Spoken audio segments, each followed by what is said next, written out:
So one of my friends reached out to me the other day, and he was like, "Hey, Sonny, how much do players in Portugal third division earn?" And he said he wanted to come and do trials in Portugal third division, etc., etc. And I really actually felt bad for the level of audacity that he had, or most of you guys have, that want to come out here and play. Most of you guys think that you can come out here to Europe without any playing background and think you can come and play in Portugal's professional leagues or even semi-pro leagues, to say the least. Most of you guys don't play in your country's first, second, or third division, or even worse, some of you guys don't even have clubs. Okay, and you think you can come out here and just walk into the clubs and you sign. Most of these clubs, especially at professional or even semi-professional levels, they do background checks. Before they sign you, they're gonna look at your background playing history. What's your playing history like? What are the clubs you've been to? What's your discipline record like? Your injury record and everything in between. Okay, think of it this way: this is somebody's business, and they want to hire the most experienced, the ones that they think that is going to do the business. Okay, the funds, when you sign, the funds are going to have a say. Oh, who is he? Where are we getting him from? And etc. Imagine you getting signed, no playing record, no nothing. Everybody's going to start questioning, how did you get into the team? Okay, and most of you guys want to get into teams. You don't have video highlights. You don't have no CV, no nothing, and all your excuses is like, oh, you see, in my country there is a lot of corruption. There is a lot of this and this. All excuses why you are not playing in your country, or why you haven't played in your country, or even made a name for yourself in your country. Okay, and you think that when you come out here it's going to be that easy. Well, let me shock you, it's actually even worse. When you come out here, politics are everywhere. This is the place now you're going to deal with agents. You're now seen as a foreigner. Your passport is against you. The language, everything in between, they are going to be against you. So you're going to be at a very big disadvantage. Okay, let me tell you something. You can come here if you are lucky to get a trial with a professional team on your own. Okay, which is possible. You can be Messi or Cristiano Ronaldo. The chances of a team signing you are equal to the chances of a camel passing through the hole of a needle. Okay, because in business, these guys are trying to build relations. They are trying to maintain relations with their previous people that bring them players or coaches or anything between. And then you are coming on your own. They're gonna look at you and they'll be like, well, who's backing you? See, so you guys, the level of audacity you have because of the naivety is really heartbreaking to see, because you guys really clearly don't know how this thing works. You've never earned 100 euros, or even you've never earned playing football where you're coming from, and you think you can come here and earn 1,000 euros? Like, come on, use your brain sometimes, guys. It's really heartbreaking to think all of you guys, to see how most of you guys think. Okay, I have one thing for you. Find a local club in your area, doesn't matter what level it is. Okay, play there for one full season or 1 year or 6 months, because I believe a season is about 6 months.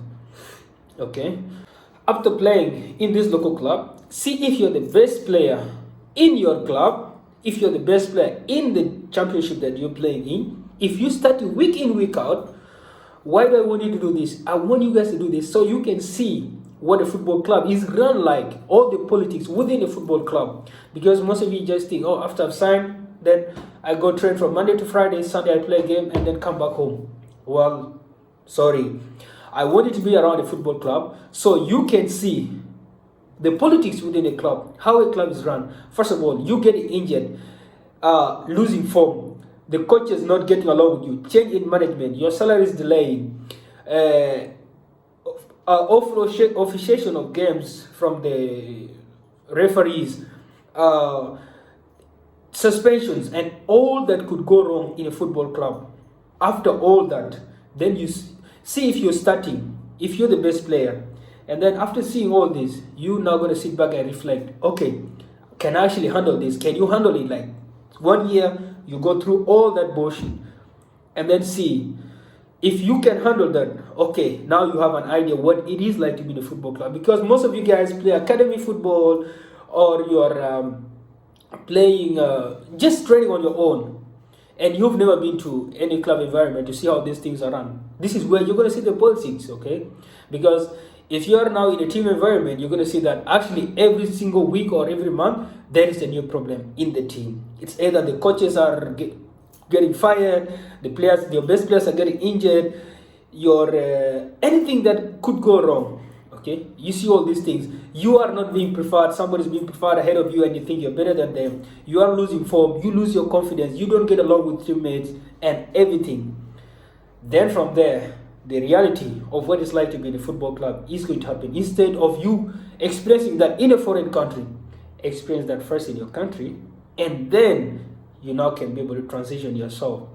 Because at club level, it is, especially where you're getting paid, it's something else. I'll give you a story. One of my friends, he's a professional player. He played in Czech Republic. He played for the national team. He has lots of goals. He was signed by a Czech team and then loaned out to Latvia to play in the Latvia Super League. His team got relegated. He came back to his parent club in Czech Republic, and the team was sold. So the new management, he had part of his contract still running. The new management just paid it out and terminated it. So now he went back to Africa, and he was just waiting, looking for the next opportunity.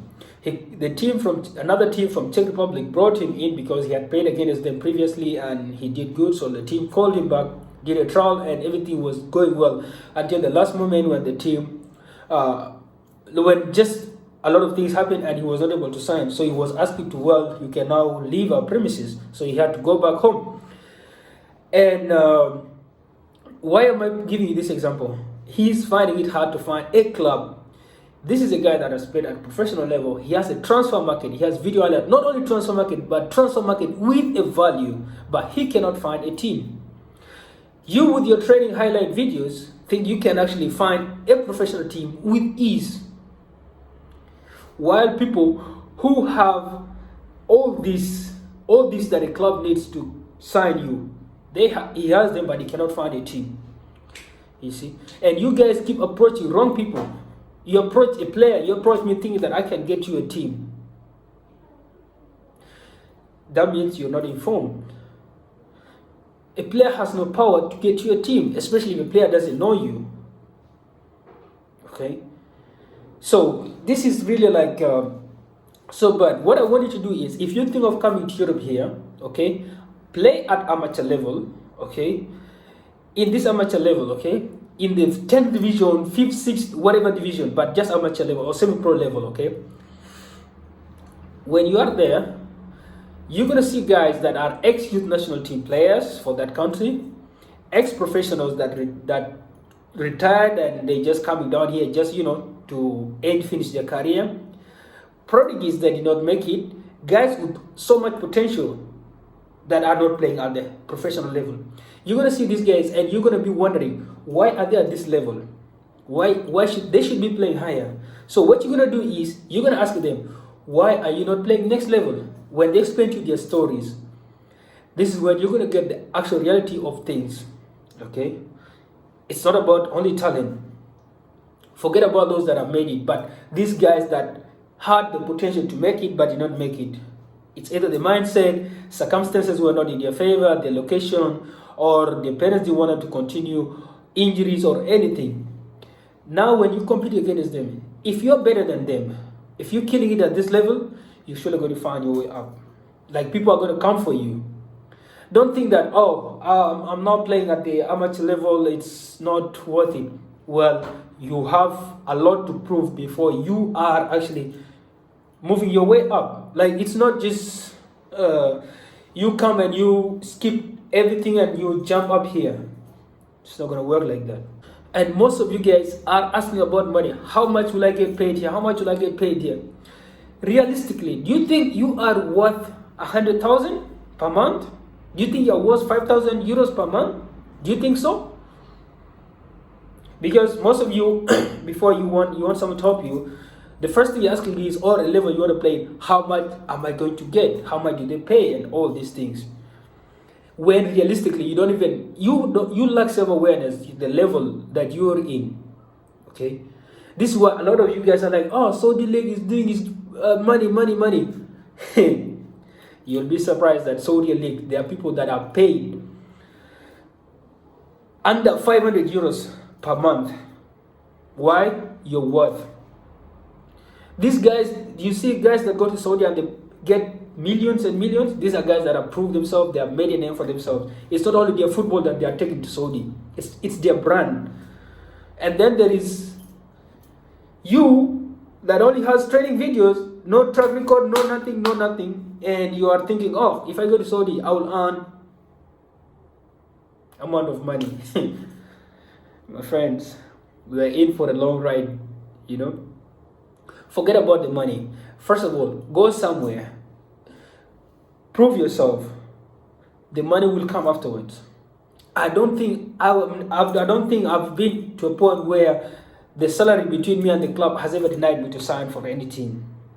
Because why? I believe that if I go there and I do good, simple. Because most of the local boys actually think that every foreigner that comes to the team is earning more. So at this point, you are against every circumstance. So being a foreigner in the team comes with a lot of disadvantages, okay? Because first of all, the foreigner, the local boys will think that, oh, he has come to take our spot. He's getting more than us and everything in between, okay? And then forget the problems that you're going to face with the language barrier, change of tactics, the weather, adaptation, and everything. So when you come into a new team as a foreigner, forget about being a good footballer. You now need to be a good human being. Like, you need to have humility. You need to be humble, not arrogant, hardworking. You don't be a crybaby. Don't be someone that's always complaining. Don't be someone that's doing less. Not only in the field, outside the field. Let's say if there's a group thing that needs to be done, you're the one that's doing the least, or not even getting involved. Or when people having a conversation, you're just probably on your phone, or like, these are things that people will notice. You are hard to get along with. Okay, so if you're a good footballer and you're not a good human being, you might as well just leave as fast as you go into the team, because everybody wants to be around positive energy. But if you're coming in and your energy is like off, my friend, you're going to like worsen what was already getting bad for you. Okay, so when you come into a place, humble yourself. If they say, oh, let's carry goalpost, be the first to go there. If they're picking balls, go pick the farthest ball. If there is a bunch around, be there. Like, don't be shy, okay? Don't be rude, don't be weird. If people make a joke about you, don't easily get offended. It's all these small things that people will be like, well, even if he's not a good player, but he keeps the environment good. If you're not playing, don't be gloomy. Like, it's all these simple things. So the reality check is that most of you guys, or let me just bring it to you, you cannot play at a professional level if you have no playing background. Because if somebody does a background check on you and they find nothing, you're as good as a nobody. Politics are everywhere. The ones that you're complaining in your country, in the foreign country, it's 3 times. Because they expect you to be 3-5 times better than what they already having there. Except if other factors come into place, they see you are, like I was saying, if you're a good human being, okay, people will be like, well, he's a good person and everything. And if you also see the willingness to learn, that is another thing too, that will, okay, be like, well, it's okay, we can take him like that. But otherwise, lower your expectation wherever you are. Don't try to text agents with your training videos that, oh, I am this and this and this. And if you want, this is what you want to do, you got to go all in. You don't need to like, if you're 50-50, just forget about it. Do other things. Because this thing here, this professional contract that you want to chase, there are a million other guys that want it. With better videos, better connections, better passport conditions than you actually are. So that's the reality of things. So most of you guys really need to have some awareness, reflect on yourself, and then you are good to go. Otherwise, do whatever you want to do with the information, and yeah, I don't know more than anybody, but I was just airing out my concern for most of you guys who are naive. So yeah, that's that.